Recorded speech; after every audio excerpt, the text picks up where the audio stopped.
તો જય શ્રી રામ। તો દોસ્તો અત્યારે અહીંયા પાણી વાળી રહ્યા છીએ ડુંગળીની અંદર। તો જુઓ ડુંગળી પી ગઈ છે અહીંયા। અને દોસ્તો અત્યારે જુઓ આ બધા ધોરિયા કરી નાખ્યા બધે, અને હજી કામ શરૂ છે। અહીંયા જુઓ ખપાળીએ ધોઈડ હોતે ઢહડીએ છે।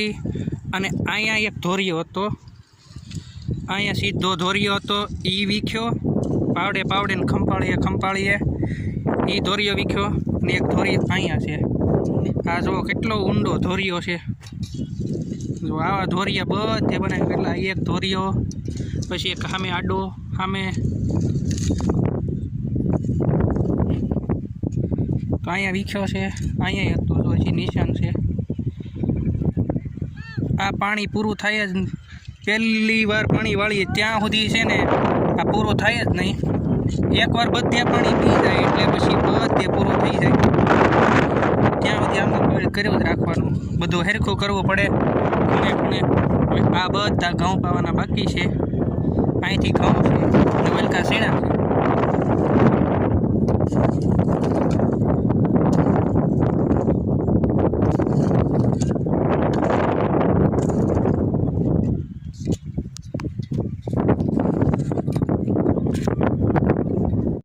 જુઓ અહીંયા વતીને ધોરિયો કર્યો છે।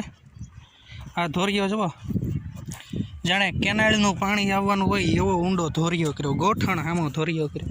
જુઓ એક અહીંયા ધોરિયો છે, એક સામેથી ઠેઠ સામે સુધી ધોરિયો કર્યો, પછી ત્યાંથી અહીંયા ધોરિયો કર્યો, અહીંયા આવે એ સામેથી આમ ગયો, ત્યાંથી અહીંયા આવ્યો, પછી અહીંથી પાછો ધોરિયો જાહે એટલો સીધો આમ જાહે ધોરિયો, પછી પાછો આમ જાહે।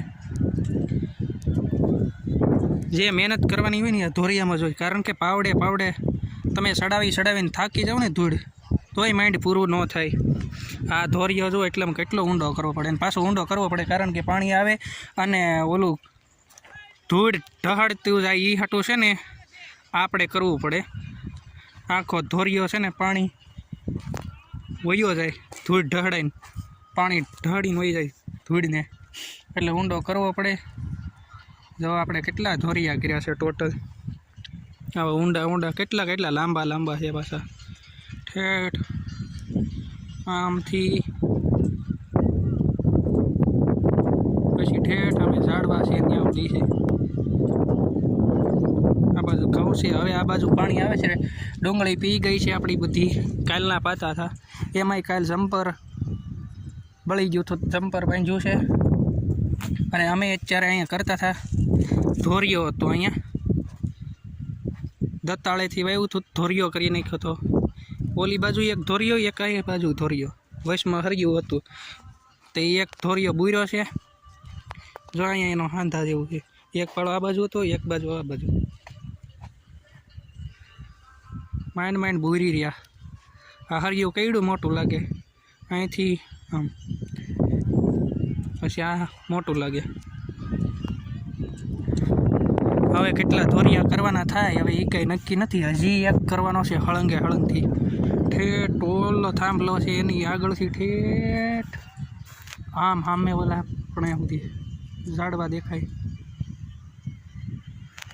ત્યાં સુધી કરવાનો છે હજી એક। તો દોસ્તો અમે તમને દેખાડતા રહેવું, અને તમે દોસ્તો લાઈક શેર સબસ્ક્રાઈબ કરી દેજો, કારણ કે ખેડૂતની મહેનત છે એમાં। બધા કહે કે ખેતી કરવી હાવ આસાન હોય ને એમ બધા કહેતા હોય ને, એટલે અમારે આવા વિડીયા બનાવીને મેકવા પડે કે બધાને ખબર પડે કે કેટલી મહેનત કરવી પડે, ત્યારે બધું ડુંગળી ઘઉં ને એવું બધું થાય, એટલે અમે વિડીયો બનાવીએ અને મહેનત કરીને એ તમને દેખાડીએ। અરે આ ધોરિયા ને એવું બધું કરીએ એ અમે તમને દેખાડીએ એ હાટું કે એમાં કેટલું બળ કરવું પડે। અત્યારે જો મારા ભાઈને હાથમાં પાવડો છે, એને પકડાવીને હું વિડીયો ઉતારું છું, નકર અમે બે ધોરિયા કરીએ, મારા પપ્પા અને એ પાણી વાળે, અમારે મેન આવા ધોરિયા કરવાનું ને એવું મેન કામ કરવું। હવે જો સામે જુઓ ધોરીઓ કરે છે. ફૂલ હવા આવે છે દોસ્તો અત્યારે, એટલે હવાનો ખડખડ અવાજ આવશે.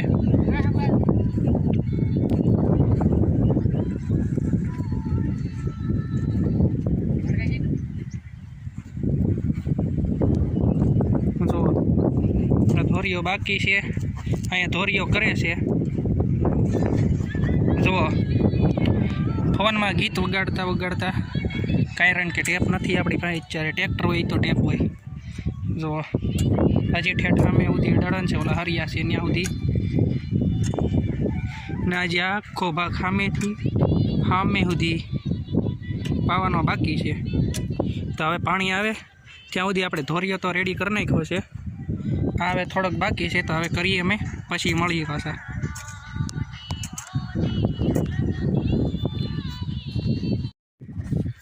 તો દોસ્તો અત્યારે 4 દિવસ થઈ ગયા છે, અને 4મા દિવસે અત્યારે જો અહીં ઘઉંની અંદર અમે પાણી વાળી રહ્યા છીએ, અને સાથે ખાતર પણ નાખી રહ્યા છીએ.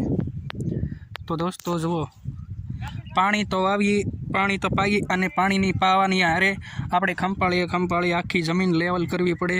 આમ સીધી લાદીની જેમ સીધી કરવી પડે, કાંઈ આડું અવળું ન હોય, ઢોરો ઢળીઓ એવું નહીં રાખવાનું, સીધું કરતું જવાનું. અને દોસ્તો અત્યારે જુઓ, અમે ઘઉંની અંદર પાણી પાઈ રહ્યા છીએ. મોલકા પાણી પાયું હતું થોડુંક પહેલાં, પછી અહીંયા જુઓ આ બાજુની બાકી છે, મોલકા પાતા જઈએ છીએ. જુઓ અહીંયા ખાતર છાંટવાનું શરૂ કર્યું છે. અહીંયા અમે જુઓ અહીંયા પાળો કર્યો છે, કારણ કે ભેહુંની નીરવ ન પલળે એ હાટું. અને દોસ્તો જુઓ, આવું કામ કોને કરવું ગમે, ખાતર છાંટવું. જુઓ ત્યારે જો ખાતર નીચે છે, હાથ બગાડીને ખાતરવાળા. જો અહીંયા પાણી ભર્યું બધે આ હરિયામાં. તો સીધા હરિયા પાણી પીતા આવે છે.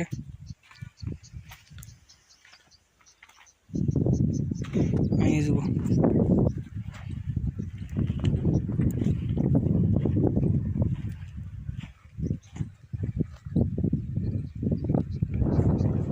આમ ઓલકા બાકી છે, અહીંથી આમ બાકી છે. વૈશમાંથી પાવાનું શરૂ કર્યું છે, ને અહીંયા જો એક ખાતર છાંટે છે. આમાં દાળિયા કંઈ કર્યા નથી, ખાલી આપણે વવરાયું બીજાના ટ્રેક્ટરથી, કારણ કે આપણે ઘરનો દતાળ નથી વાવવાનો, એટલે પવણી ઘરની નથી. હવે જો આ હરિયા બધા પીવાના બાકી છે. જો આ 2 હરિયા આડા કર્યા આમ શેઢે,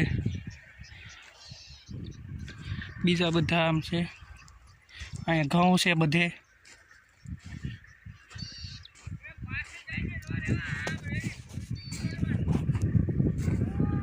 અહીંયા જુઓ દોસ્તો, અહીંયા ઝટકા મશીન મેકેલું છે. અત્યારે બનશે ઝટકા મશીન.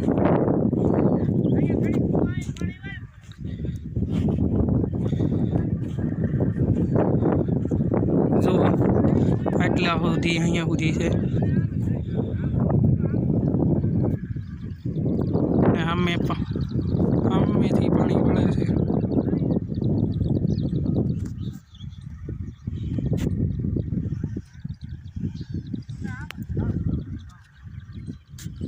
તો દોસ્તો અડધી ડુંગળી બધી પી ગઈ, શેણા થોડાક પાયા.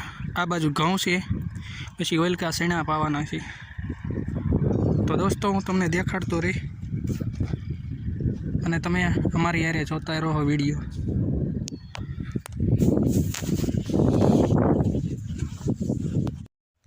તમે જોઈ શકો છો, અહીંથી પાણી જાય છે, તે સીધું ઢાળ છે અહીંયા, ને આમથી પાણી આવે છે સીધો ધોરીઓ છે.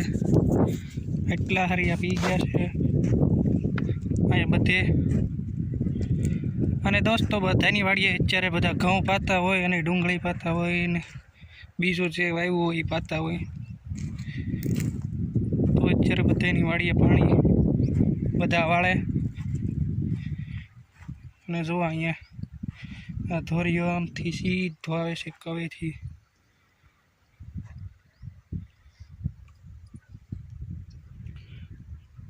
તો દોસ્તો આવી છે અત્યારે ખેડૂતોની દિનચર્યા. બધા પાણી વાળે છે. તો તમે જોઈ શકો છો કે આ ખેડૂતની ઘઉં વાવવાની, ડુંગળી વાવવાની શરૂઆત કેવી રીતે થાય.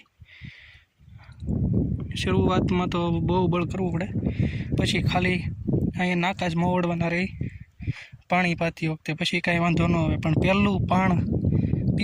પહેલી વાર પાણી પીવે ત્યાં સુધી ધ્યાન રાખવું પડે, કારણ કે બધે હરખું કરવું પડે નાકા, પછી જે થોડુંક છેલ્લે બાકી રહ્યું હોય એ બધું. તો દોસ્તો આ વિડીયો આપણે અત્યારે પૂરો કરીએ, પછી મળીશું એક નવા વિડીયો સાથે. તો દોસ્તો લાઈક શેર સબસ્ક્રાઈબ કરી દેજો.